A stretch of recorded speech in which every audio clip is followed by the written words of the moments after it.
Bien-aimés en Christ, bonjour et que la grâce de notre Seigneur Jésus-Christ soit avec vous. Clôturons aujourd'hui l'histoire des origines. Nous sommes sur l'origine du protestantisme avant d'étudier la Bible. Donc nous avons vu l'origine même des chrétiens et puis nous étions dernièrement sur la réforme protestante du XVIe siècle qui a conduit au protestantisme.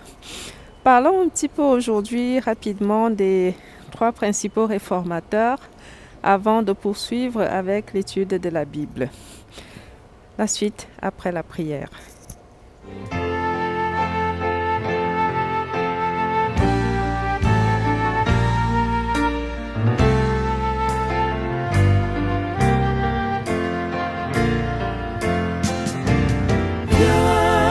Esprit du Dieu vivant, sois le maître en moi.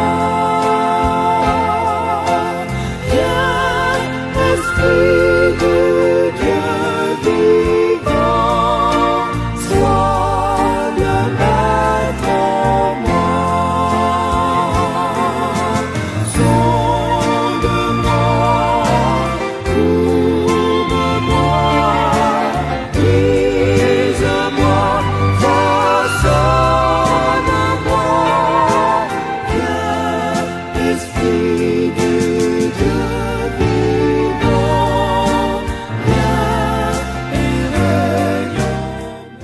Au nom de Jésus-Christ, Amen. Aujourd'hui, un petit zoom sur les réformateurs. Les réformateurs du protestantisme, Martin Luther, Ulrich Zwingli et Jean Calvin.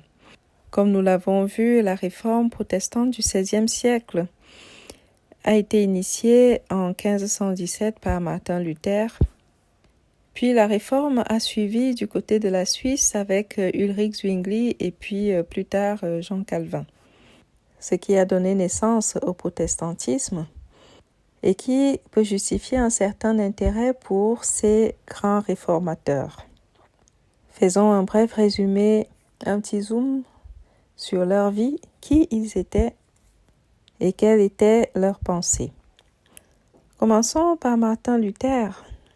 Nous avons vu dans l'étude de la réforme du XVIe siècle qui était Martin Luther, un docteur en théologie, moine, né en 1483 à Saxe, devenu prêtre et en désaccord avec sa hiérarchie, la hiérarchie du clergé, notamment sur les doctrines du purgatoire et puis de la vente des indulgences pour le salut. Martin Luther affiche sur la porte de l'église, la chapelle de Wittenberg, le 31 octobre 1517, 95 thèses contre les indulgences. Sa théologie et sa conviction se résument en ceci, que la justice de Dieu dont parle l'Évangile n'est pas celle d'un Dieu au jugement sévère et impitoyable. Dans l'épître aux Romains et les autres épîtres de l'apôtre Paul, Luther réalise que c'est l'amour de Dieu pour l'homme qu'il prévaut parce qu'il a sacrifié, il a fait don de son Fils pour cet homme.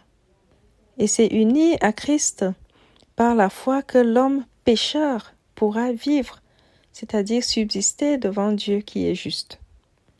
Et parce que le juste vivra par la foi, l'homme est justifié précisément par la foi en Christ qui lui donne gracieusement le salut parce qu'il s'est donné pour lui. Donc, si l'homme est justifié, si l'homme a à nouveau droit à la vie éternelle, ce n'est pas par son mérite, c'est par le mérite du Christ. Le Christ qui lui offre cette vie, s'il repose sa foi sur lui et se laisse transformer par l'Esprit de Dieu pour accomplir les œuvres dignes d'un enfant de Dieu. Le pécheur est donc justifié par la grâce du Christ au moyen de la foi en lui. d'où la justification par la foi. Pour Luther, il ne sert donc à rien de croire qu'un homme peut acheter la grâce de Dieu soit par ses dons, soit par ses œuvres ou autre chose. La grâce de la vie éternelle, le pécheur ne l'a que parce que le Christ s'est sacrifié. Et le don de la vie est gratuit, simplement à condition d'avoir la foi en Dieu. Et c'est lorsque le pécheur a la foi, qu'il se donne à Christ, que Christ vit en lui et le rend capable d'accomplir des œuvres bonnes qui seront agréables à Dieu. Luther développe donc cette pensée en Allemagne. Il écrit plusieurs œuvres. Il traduit même la Bible en allemand parce qu'à l'époque, la Bible n'était pas encore tellement traduite en d'autres langues. Il fait cette traduction pour vraiment permettre que la Bible soit à portée de tout le monde, de tout chrétien. Et il faut savoir qu'à une certaine époque, le chrétien n'avait pas tellement accès à la Bible, il n'avait pas forcément la possibilité de lire lui-même les écrits bibliques pour les comprendre, pour les interpréter, pour connaître la volonté de Dieu. Et donc avec la réforme de Luther et sa traduction de la Bible devient l'outil principal, sola scriptura. Nous avons parlé dernièrement des solas de la réforme. Et parmi elles, il y a la sola scriptura, dont l'écriture seule a autorité, en termes de doctrine, pour connaître réellement la volonté de Dieu. Le protestantisme naît donc avec Luther. Les chrétiens ont beaucoup plus accès à la Bible, essaient de comprendre la parole de Dieu, et le protestantisme se développe très vite. Quelques années après le début de la réforme de Luther, donc presque parallèlement, en Suisse, un autre réformateur, Ulrich Zwingli, s'est engagé dans la réforme. Zwingli, né en 1484 en Suisse, est troisième enfant d'une famille aisée de paysans qui veut lui donner une bonne éducation. Donc à 10 ans, il est envoyé à Bâle et 3 ans plus tard à Berne pour se former dans de grandes écoles latines. Et donc en 1498, il s'inscrit à l'université de Vienne où il fait des études d'art, puis il va à l'université de Bâle, reçoit le titre de bachelier, puis il devient maître ès arts. Ensuite, il fait quelques études de théologie et puis il devient prêtre en 1506, en 1506. Et là, il prend ses fonctions de curé à Glaris. Et donc, arrivé à Zurich, Zwingli commence aussi à lire les textes de Luther, à une époque où la ville n'est pas vraiment gagnée à la réforme. Quelque temps après, Zwingli tombe malade. En 1519, il est atteint de la peste. Et miraculeusement, il est guéri de cette maladie qui, à l'époque, décime la population.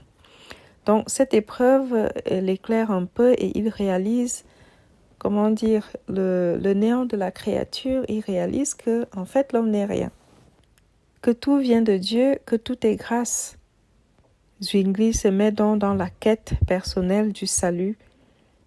Son salut est le salut du peuple. Il est très attaché à la morale. Il fait un peu de politique aussi. Et comme Luther, il n'est pas d'accord avec sa hiérarchie sur beaucoup de choses.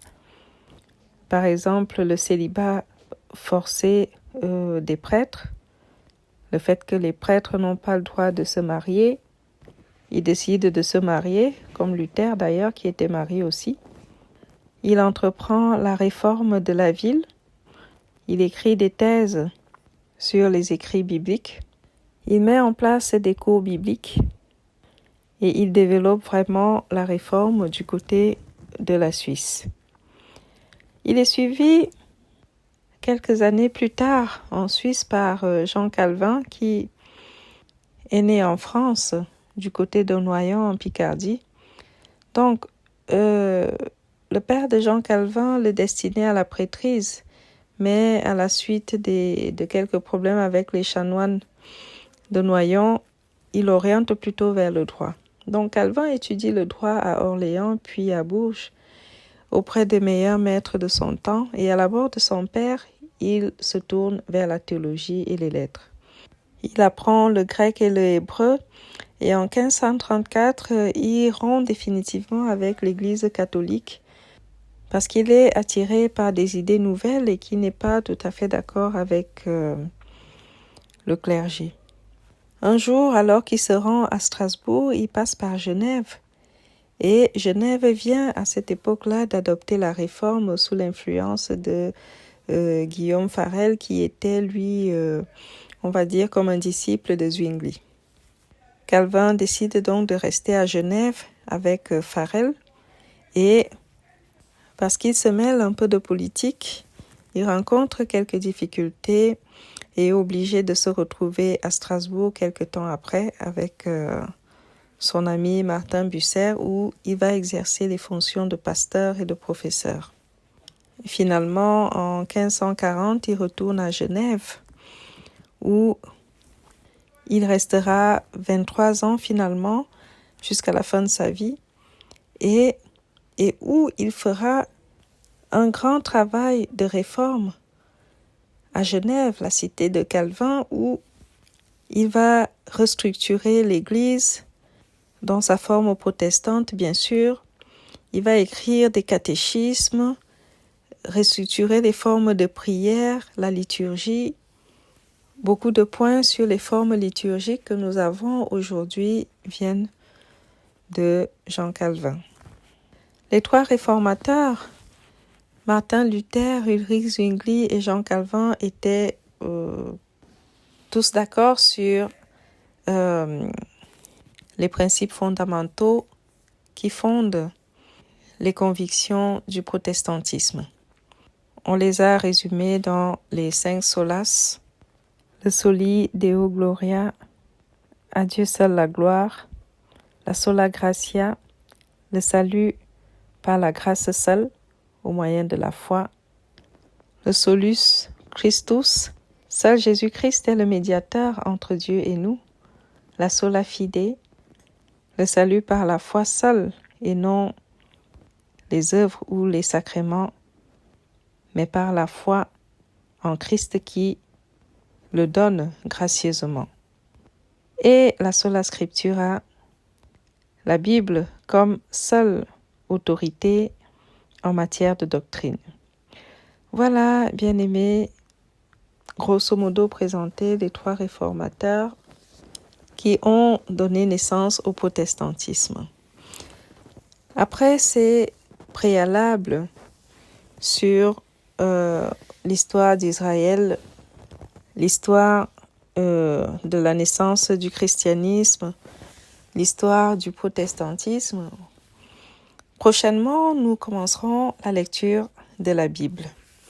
Nous lirons à partir de l'Ancien Testament pour être édifiés dans la foi.